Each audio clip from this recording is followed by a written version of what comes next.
Surprise, surprise, Star Wars Outlaws has flopped and failed to meet sales expectations. We saw this coming a mile away. I've been reporting on this for a while now. And of course, the detractors. Oh, just wait. Oh, just you wait. Oh, look. You're wrong. This didn't age well because a couple of YouTubers who were given free codes said they liked it. Haha, gotcha. Well, that's not the case of what happened.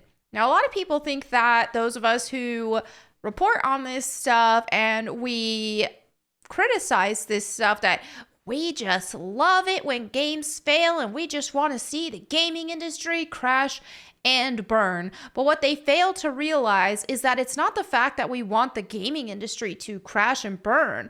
We want the woke ideology that has taken over the gaming industry to crash and burn and to leave. And right now in the gaming industry, it is infested. It has been hijacked and replaced. Used to, people who worked in the gaming industry were just genuinely passionate about video games. And what we've seen is a hijacking of that. Instead, people are hired based on DEI criterias of, oh, what color is their skin? We need this many people of this different race and this race, and we need this many women. We need this many fake genders with the non-binary crap and so on and so forth.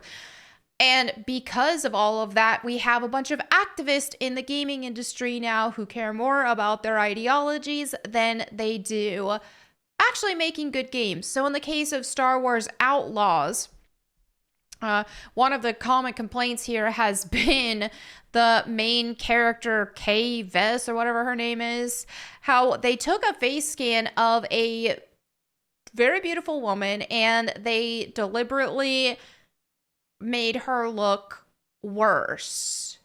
And here's the thing about that.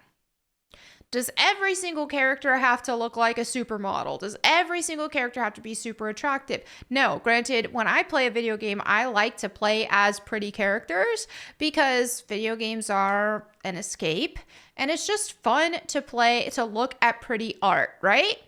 But just saying, what we've seen patterned here in the gaming industry and with female characters is how they've constantly been masculinizing them or making them less feminine in features to blur the lines between male and female. And we've even seen in past interviews where this has even been said out loud. I mean, look at an interview from an ex or current, a Naughty Dog employee who went on record anonymously to say, hey, yeah, it was their intention to change these females' body types and to change their appearances because we didn't want to offend the transgender people. Like, that's what they have said.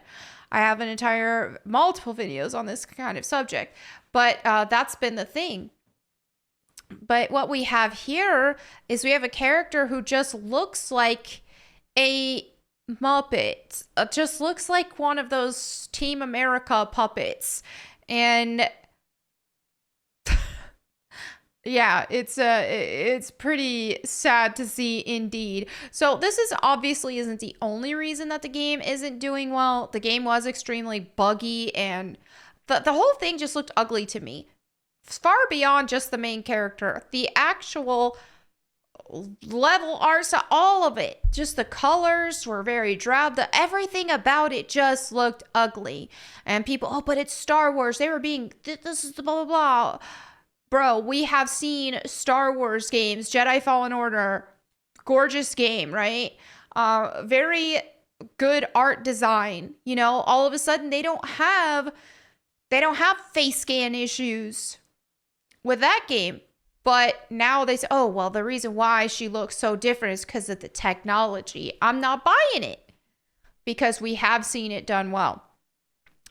So here's the case where we have just, a female lead here who just looks boring and not good art style. Now, they were honest in the gaming industry about what makes good character design. I mean, there were classes on this, right? There were straight up, oh, people would be teaching you, how do you make a good character? Well, to make a good character is their design needs to stand out to you and they need to be memorable. I've seen it said once in like a Game Pro magazine or something like that. An art director, I can't remember who said it. Maybe it wasn't an art director, but I think it was. They said, look at characters where you will recognize what they look like, even if you just saw their silhouette. So think about like Sonic the Hedgehog, Lara Croft, Master Chief. We would recognize Samus Aran. We would recognize all these characters by their silhouette because they're that memorable. That shows, hey, this is really good character design.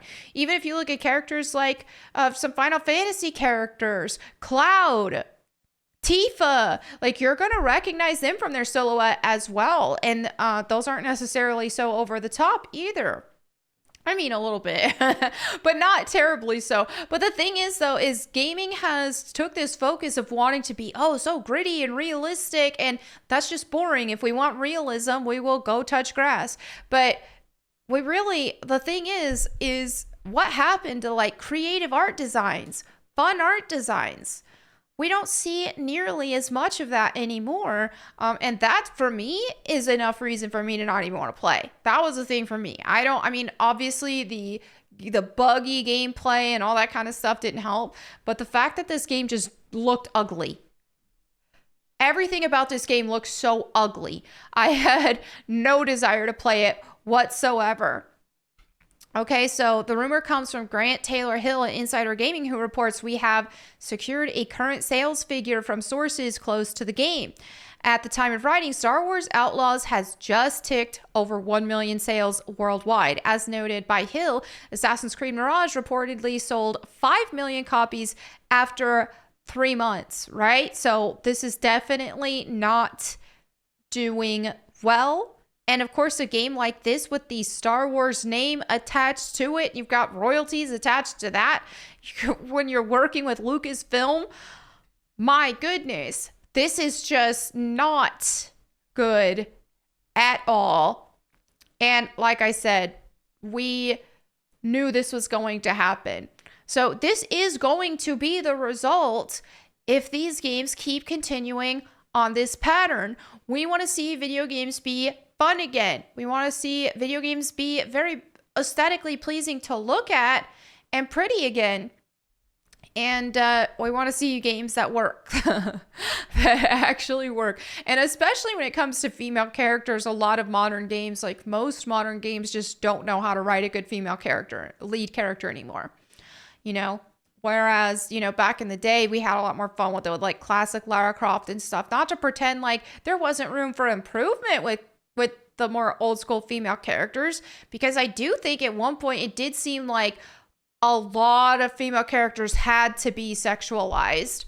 And I don't think that that's the answer, because I know there's some who will argue that they, you know, kind of, there's some Coomer games, if you will. I am not about that. But I think you can make a very beautiful female character like classic Lara Croft, for example, who aesthetically has a really good design.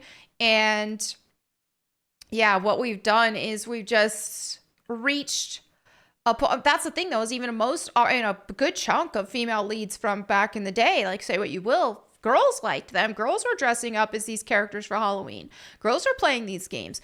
Classic Tomb Raider girls, we were playing that and we liked it. But I'm telling you, this isn't going to have the same appeal. This isn't going to be a female power fantasy at all. No, we'll play the older stuff. So that's where we're at with things right now. Thank you all so much for hanging out with me today. Let me know what you think in the comments below. And if you want me to read the Bible to you, you can check out my Bible channel, Bible Time with Melanie Mack. Thank you all again. I'll catch you next time. And in the meantime, go boom.